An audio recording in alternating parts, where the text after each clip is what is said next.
Dearly beloved, I come before you at this hour to bring about a message, right?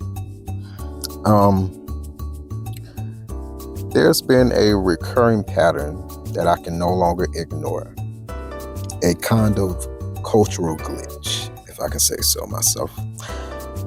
Every time a Black entrepreneur, a Black couple, or a Black reality star flashes the symbols of success, you know what they are. The cars, the house, the champagne lifestyle.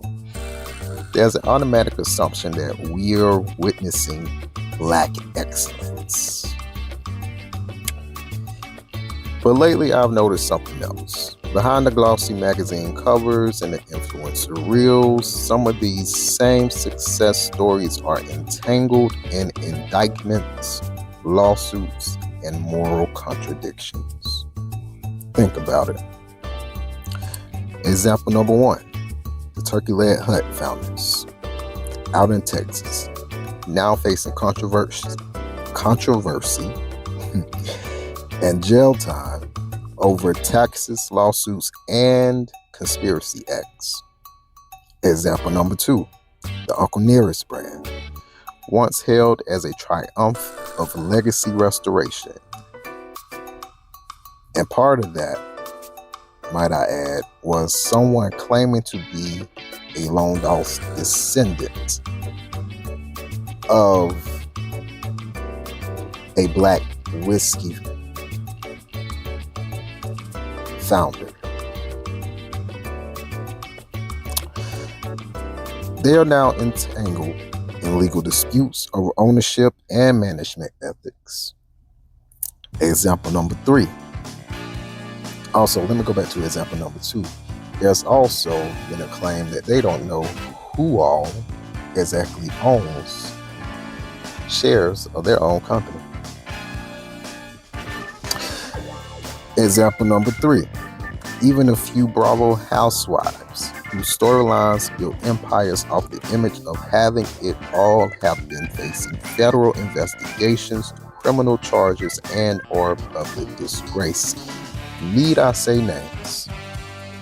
It's one of the reasons why I'm doing this particular episode in the first place. And yet, when these figures rise, we cheer because the optics look like progress. But the question I keep coming back to is this: when did wealth alone become the benchmark for excellence?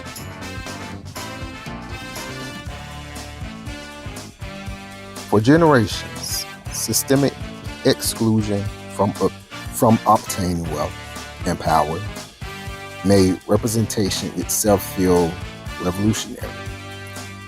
When you've been locked out of opportunity for centuries, simply seeing someone who looks like you who make it to the top feels redemptive.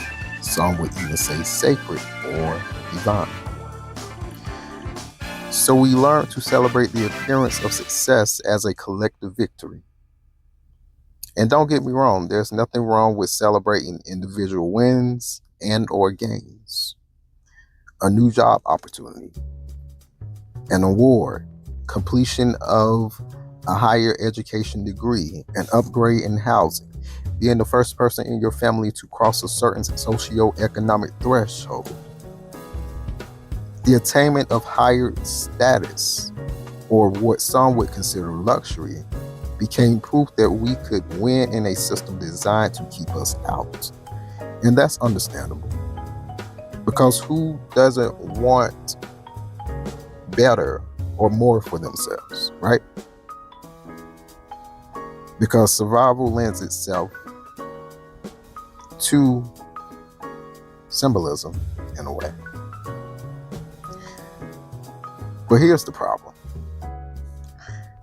When visibility replaces values, the community starts mistaking the appearance of one's individual status for substance, mistaking the appearance of one's individual status for intelligence, mistaking the appearance of one's individual status for them having the end-all be-all knowledge for everybody to rise up. And that is simply not the case. Black excellence, which is a phrase that spawned off from W.E.B. Du Bois' talented 10 theory, was meant to be a statement of resilience, a rallying cry for achievement against the odds. But over time, it got co-opted and warped by capitalism's aesthetics and mainstream acceptance in blackface.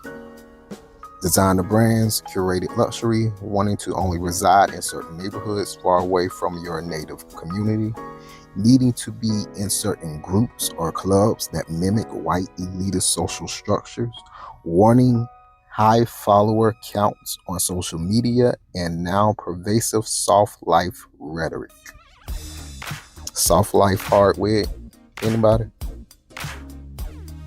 Hey, we stopped asking questions. We stopped asking how the money was made, who was impacted, and what kind of legacy it built.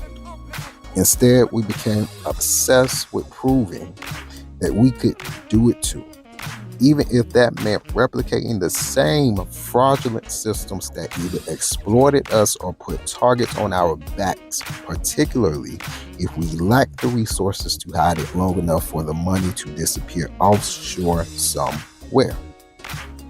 Tax havens, anybody? Trying so hard to differentiate ourselves from the pack, where we only end up causing further division within the community and having less grounded connections around our humanity. The result? We have people living double lives. One for the gram and one for the IRS. One for the TikTok and one for the state penitentiary. Public icons whose empire foundations are as unstable as the very institutions they claim to transcend. So when the community blindly celebrates the symbol of wealth, it sends a quiet message that as long as you look successful, your ethics don't matter. However, here are the consequences. And listen up to me carefully. This creates two problems. It normalizes ethical shortcuts, as if being black and rich means you've earned the right to cut corners, because we all know how hard it is. Number two, it leaves no room for internal accountability, because for many of us, criticism feels like betrayal.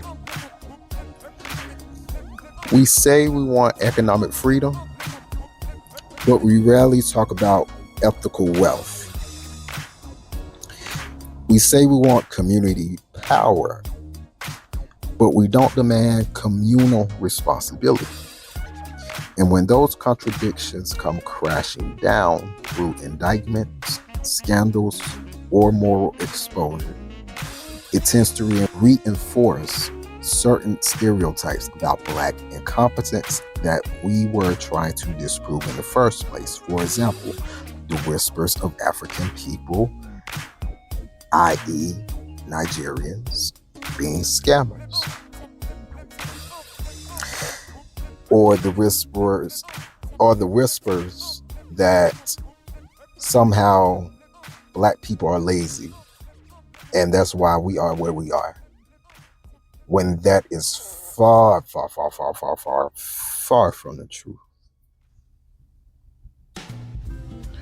So, reclaiming the meaning of excellence. Here's some hard truths for y'all. The wealth gap may never close. There may never come a day where black socioeconomic gains are held in high regard as a testament to our work ethic in the eyes of non-black people. Another truth is, no matter how much we may mimic certain social cues, our blackness will still be seen as inferior or not worthy. So maybe it's time to revamp black excellence, strip it of its performative costume, and redefine it within the lens of endurance, communal sovereignty, and integrity. True excellence should mean operating at a higher moralistic standard when no one's watching. It should mean treating employees fairly, paying taxes honestly, leading transparently, and investing in generational gains that doesn't depend on exploitation or illusion. So when somebody is out there talking about they are building a Black-owned bank, it should be Black across the board. From the founder to the investor. Point blank, period. Because what's the point of winning if we become reflections of the very system we are trying to resist? True excellence isn't in the optics, it's in the ethics. And some of us are living very unethical lives. It's part of the reason why I created this channel in the first place, to point out the unethical nature that many of us are living up under. So we can't continue to build a future rooted in illusions. Other people have been there, done that, and it is slowly but surely crashing down, just like their birth rates. Our community deserves more than just rich imagery. We deserve righteous legacy.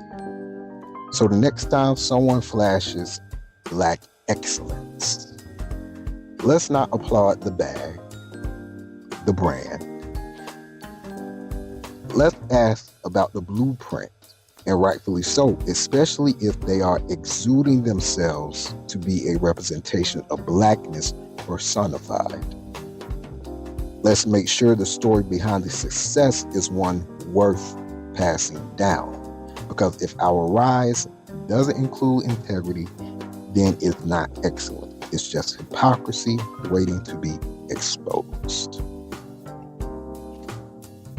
So, if you like what you've heard thus far, be sure to tell a friend to tell another friend so we can all be friends right here on this particular YouTube channel called the Ethical Audit, where we are deep diving into socioeconomic truths and providing financial transparency, one story at a time.